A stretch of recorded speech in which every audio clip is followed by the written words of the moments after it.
Alright, I'm going to put on the layers of my walking outfit for -18 weather in Canada. Um, Starting with my base layer of my combinations and corset. The corset is totally the wrong period and is put on a bit loosely today. It doesn't fit me very well anymore anyway. And also, the bones are sticking out the top, so it's a bit of a problem. But on top of that go my wool combinations that I just made. They are effectively a split wool onesie. I love it, and I live in this now. Um, so I have to tuck the combinations in and then button what feels like a million, but is actually just 14 buttons along the front. And while I'm doing this, I'm distracted because I'm in my parents' kitchen while they watch a hospital drama in the other room. So that's what's happening there. Um, these are merino, lightweight, and delightful. I definitely need to make another pair. Next, we go on with wool knit stockings.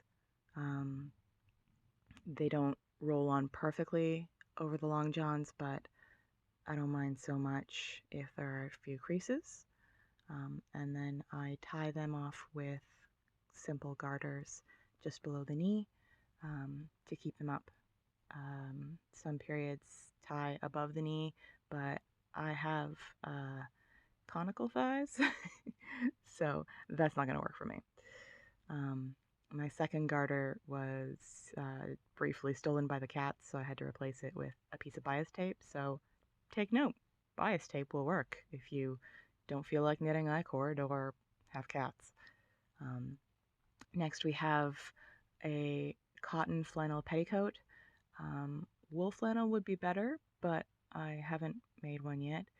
And this one is borrowed from my 1600s garb, so the line and shape isn't quite right, but it'll do the trick. Next we have a hip pad, which is not necessary for warmth, but is nice to round out the back of the skirt a little bit. And yeah, it just works out nicely. Next is a cotton petticoat, and this is just an A-line with a double ruffle on the bottom to give a little bit of support to the shape of the walking skirt. Everything goes on over the head, and at some point it gets a little tiring, especially if I run into the chandelier over my head at some point. The other trouble that I'll run into is because I am wearing the corset today that I didn't plan for when I was taking my measurements, and I didn't cinch it in very tightly at the waist. It actually adds bulk around my torso, even though it smooths the line. So finishing ties and buttons at my waist means that they don't sit where they're supposed to. So next we have a wool blend blouse. It's a yoked shirt from the Keystone Guide, and it's in a wool rayon blend, I think.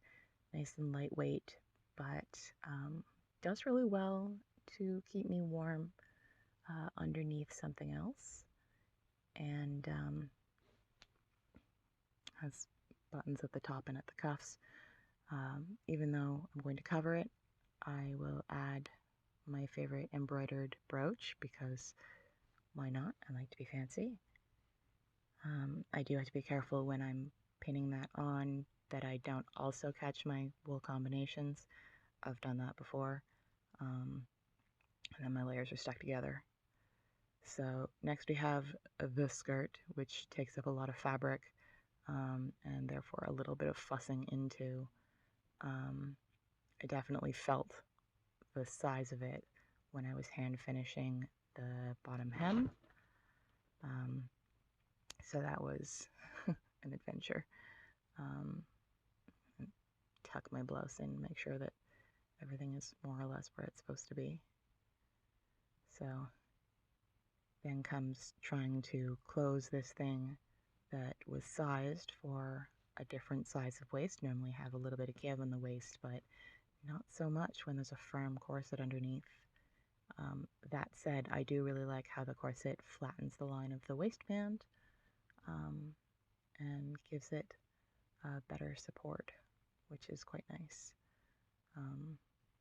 It has a hook and eye and then 2 buttons in the back to help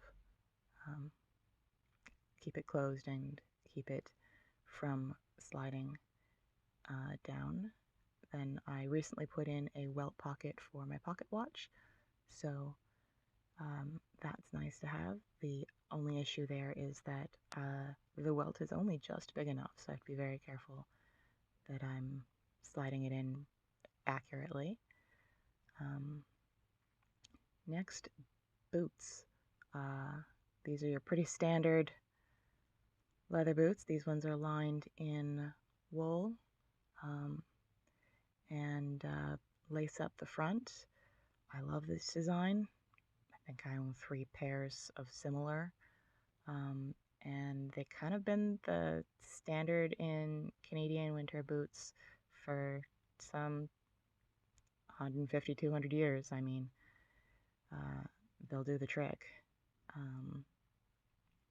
And even if the snow goes over them, they are tight to the waist, or to the leg. I don't mind. The waist to the leg, right? So this jacket is also from the Keystone Guide. It's my first draft, and I made some errors in not giving enough ease when I was drafting it. So I will fix those when I make a wool copy of it. But it's lined with a sort of microfiber fun fur and has a, I think, polyester taffeta outside, which works reasonably as a windbreak. So the thing is pretty good for, I'd say, up to -10 temperatures, and anything below that I will add a cape to help protect me from the wind. So when I went out for a nice long walk, I had this outfit plus a wool cape, and that really did the trick to keep my arms warm.